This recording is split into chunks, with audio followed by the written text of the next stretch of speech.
सो है एवरीवन, स्वागत है हमारे यूट्यूब चैनल टारगेट स्टडी सफर में। तो दोस्तों, हम लोगों ने पिछले क्लास में चैप्टर 4 क्लास 7 का एनसीईआरटी बायो जो दोस्तों हम लोगों ने पूरा कंप्लीट अच्छे से दोस्तों पढ़ लिया था। तो दोस्तों, आज हम लोग इसका अभ्यास का प्रश्न उत्तर करने वाले हैं। तो चलिए दोस्तों, बिना समय गवाते हुए हम लोग इसका अभ्यास का प्रश्न करते हैं। दोस्तों, चैप्टर का लिंक दोस्तों डिस्क्रिप्शन में आपको मिल जाएगा, वहां से जाके आप लोग चैप्टर पढ़ सकते हैं। तो चलिए दोस्तों, हम लोग अपने अभ्यास के प्रश्न की ओर बढ़ते हैं। तो आइए दोस्तों, तो देखिए दोस्तों, हम लोग का पहला प्रश्न यहाँ क्या है, निम्नलिखित प्रश्नों के उत्तर देना है दोस्तों। बिल्कुल कम शब्दों में देना है। क्या दोस्तों बोलता है दोस्तों, निम्नलिखित प्रश्नों के उत्तर दें। पहला यहाँ प्रश्न है दोस्तों, वायुमंडल क्या है, या फिर दोस्तों एग्जाम में आएगा आपका कि वायुमंडल किसे कहते हैं। तो आइए दोस्तों, आप लोग के लिए सुविधा के लिए दोस्तों मैंने क्या किया है, आपको बिहार बोर्ड में दोस्तों ठीक इसी प्रकार लिखना है दोस्तों। तो मैंने दोस्तों क्या किया है, आप लोग के लिए मैं आंसर लिख करके लाया हूं कॉपी सेट। क्या दोस्तों, कॉपी सेट। देखिए दोस्तों, आपको ठीक इसी प्रकार दोस्तों, आपको ठीक इसी प्रकार लिखना है। पहला क्वेश्चन क्या था कि वायु क्या है, इनकी वायुमंडल किसे कहते हैं, वायुमंडल क्या है। लिखिएगा दोस्तों आंसर में, पृथ्वी के चारों ओर से वायु की घनी चादर से घिरी हुई है, जिसे हम लोग वायुमंडल कहते हैं। देखिए दोस्तों, पृथ्वी क्या है कि चारों ओर से एक वायु की दोस्तों चादर से क्या है, घेरी हुई है। उसी को दोस्तों हम लोग क्या कहते हैं, उसी को हम लोग वायुमंडल दोस्तों कहते हैं। आइए दोस्तों, हम लोग अब अगले प्रश्न को देखते हैं। दोस्तों, अगला प्रश्न क्या है हम लोगों का, वायुमंडल का अधिकतर भार किन दो गैसों से बना है।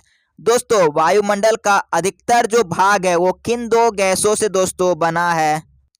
आइए दोस्तों देखते हैं कि वायुमंडल का ज्यादातर भाग जो है वो किन दो गैसों से दोस्तों बना है।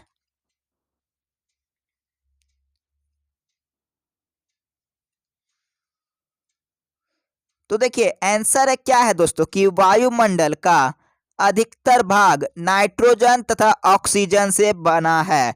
आपको मात्र छोटा छोटा आंसर लिखना है दोस्तों। क्या छोटा छोटा आंसर लिखना है दोस्तों। ये सब मैं आपको कहाँ, टेलीग्राम पे दोस्तों मैं डाल दूंगा पीडीएफ के तौर पे। आप लोग वहां से जाके दोस्तों डाउनलोड करके फटाफट आंसर लिख सकते हैं। आइए दोस्तों, हम लोग तीसरा प्रश्न देखते हैं। तीसरा प्रश्न क्या है दोस्तों, वायुमंडल में कौन सी गैसें हरित गृह प्रवाह पैदा करती है। यानी कि दोस्तों आपको बताना है कि वायुमंडल में जितनी प्रकार की गैस है, लेकिन उनमें से जो गैस है, एक गैस है दोस्तों, कौन, हरित गृह प्रवाह करती है। उन गैस का दोस्तों आपको नाम लिखना है। आइए देखते हैं कि वो गैस कौन सा है।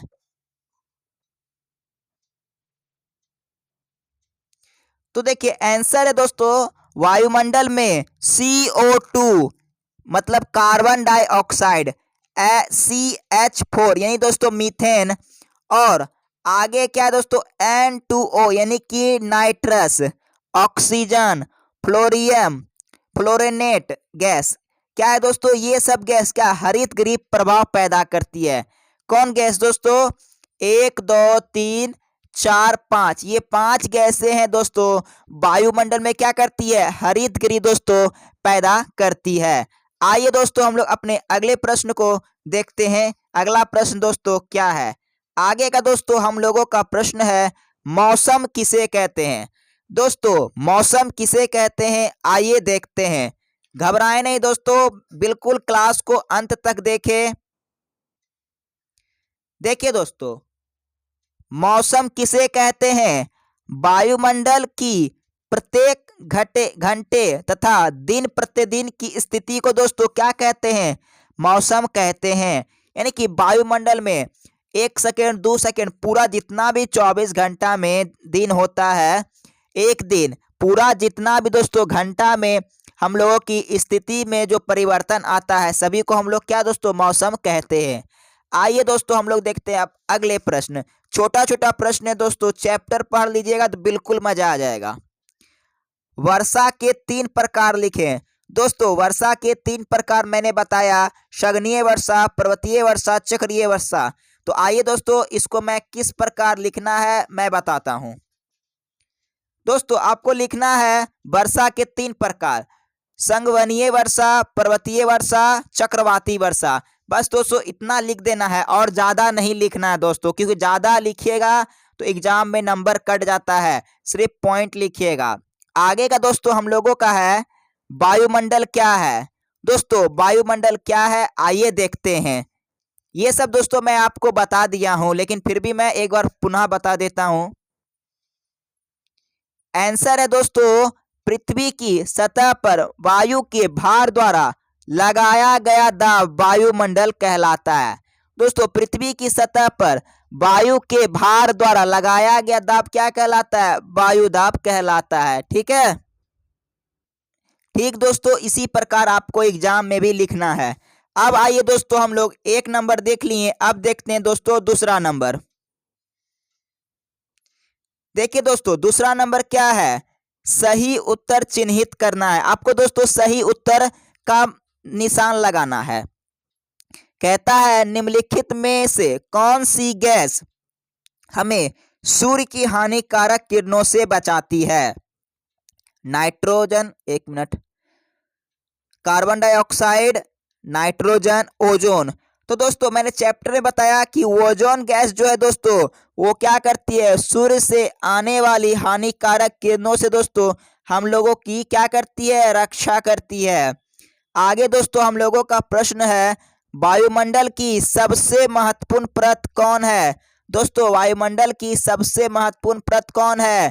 क्षोभमंडल, वायुमंडल, मध्यमंडल। तो दोस्तों हम लोग की वायुमंडल की सबसे महत्वपूर्ण परत दोस्तों कौन है? क्षोभमंडल। अगला है हम लोगों का दोस्तों वायुमंडल की निम्न परतों में कौन सी बादल विहीन है? दोस्तों कौन सी परत यानी कि परत दोस्तों बादल विहीन है? क्षोभमंडल, समताप मंडल, मध्यमंडल। तो दोस्तों इसका आंसर हो जाएगा क्या? मध्यमंडल हो जाएगा। सॉरी दोस्तों समताप मंडल होगा, क्या होगा? समताप मंडल। आगे है दोस्तों हम लोगों का वायुमंडल की परतों में जब हम ऊपर जाते हैं तब वायु दाब क्या होता है दोस्तों? जैसे जैसे पृथ्वी का हम लोग ऊपर जाते जाएंगे तो वायु दाब क्या होगा? बढ़ता है, घटता है, समान रहता है। तो दोस्तों हम लोग जैसे जैसे पृथ्वी का ऊपर जाएंगे क्या होगा? वायु का दाब दोस्तों घटेगा। आगे दोस्तों हम लोगों का है जब वृष्टि क्या है दोस्तों? जब वृष्टि तलर रूप में पृथ्वी पर आती है उसे हम कहते हैं, जब दोस्तों बारिश का बूंद पृथ्वी पर आता है तो उसको क्या कहते हैं? बादल, वर्षा, हिम। तो दोस्तों बादल यानी कि बारिश की जब छोटी छोटी बूंद पृथ्वी पर आती है तो दोस्तों उसको हम लोग क्या कहते हैं? दोस्तों उसको हम लोग कहते हैं वर्षा। क्या कहते हैं दोस्तों? उसको हम लोग वर्षा कहते हैं। अब आइए दोस्तों हम लोग अगला देखते हैं। आई होप दोस्तों आपको समझ में आ रहा होगा, क्योंकि बहुत ही इजी इजी प्रश्न है ये सब। आगे दोस्तों 3 नंबर, निम्नलिखित स्तंभों को दोस्तों मिलान कराना है। क्या करना है दोस्तों? निम्नलिखित स्तंभों को मिलान करना है। पहला दोस्तों है व्यापारिक पबने। व्यापारिक पबने क्या है दोस्तों? तो मैंने चैप्टर में बताया कि व्यापारिक पबने दोस्तों ओजोनों की जो परत होती है उसकी गैस होती है। क्या होती है? ओजोन परत की गैस। तो कहाँ है ढूंढिए, देखिए ऑप्शन 4 में।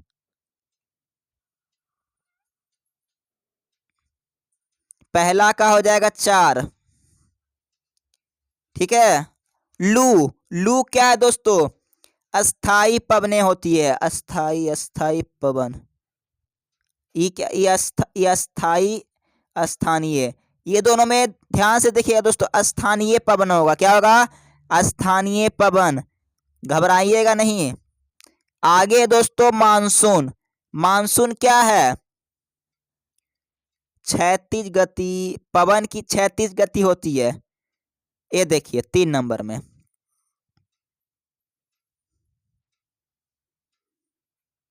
मानसून नहीं दोस्तों, गलत है। पवन की मौसमी है, पवन मौसमी हो जाए, क्या हो जाए? मौसमी पवन होगा। इसका इससे नहीं, इसका इससे में लिएगा। रुकिए 1 मिनट।